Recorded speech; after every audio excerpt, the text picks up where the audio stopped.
from this. Yan na yung before and this is the after. Yan. Ayan, magandang araw sa lahat. Tayo may project for today is to improve ang ating DIY center table. Ayan.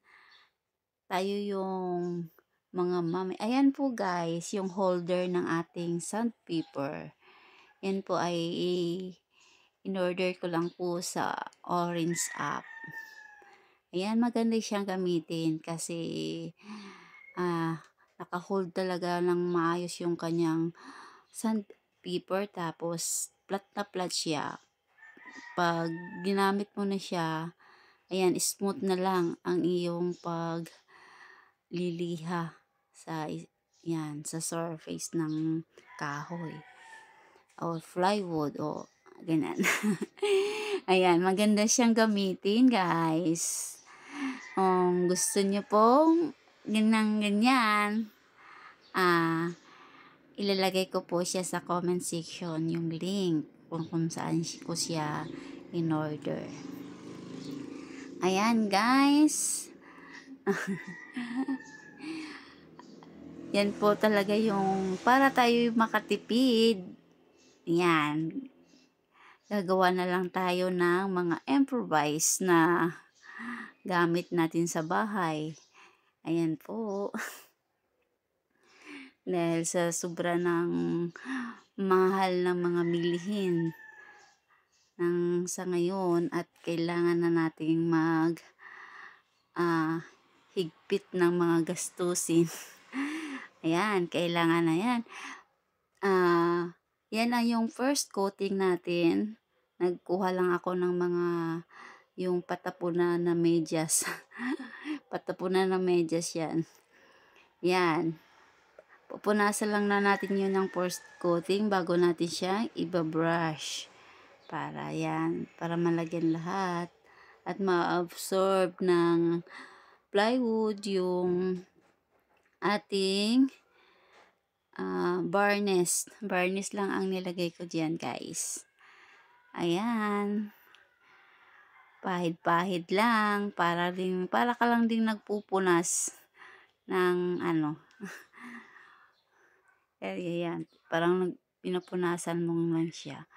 Pero medyo mayroon siyang amoy. O kailangan, kung ayaw mo ng amoy niya, maggamit na lang po ng mask para hindi mo siya malanghap ng masyado. Ayan po ang mga nanay for today. Kailangang maraming skills ang nanay. Marunong sa lahat. Ayan, binabrush na po natin. Ayan guys. Ganyan po ang pagbabrush ng ating second coating na po yan. Yung pangalawa. Second at final na final coat na siya. Ayan guys. Pag mang nanay talaga, pag walang magagawa, mag-iisip ng gagawin. At mag-iisip ng may improve yung mga bagay-bagay sa loob ng bahay. Ayan guys, sino po yung nakaka-relate dyan?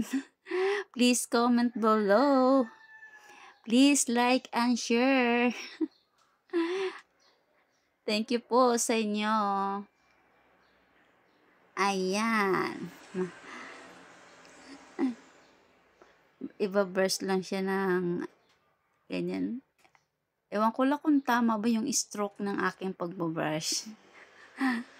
Yan. Comment na lang. Yan, kung paano. Pero yan yung aking way. At yan, dyan lang din ako na comfortable yung aking pag-apply ng varnish. Ganyan. Ayan. Madali lang siya. Madali lang siyang i-apply sa plywood yung varnish at hindi ka na kailangang mag-mix-mix. Ayan o. Tsaka kumuha lang ako ng tawag nito, pit bottle at diyan ko nilagay yung varnish. Ayan, thank you for watching. Bye!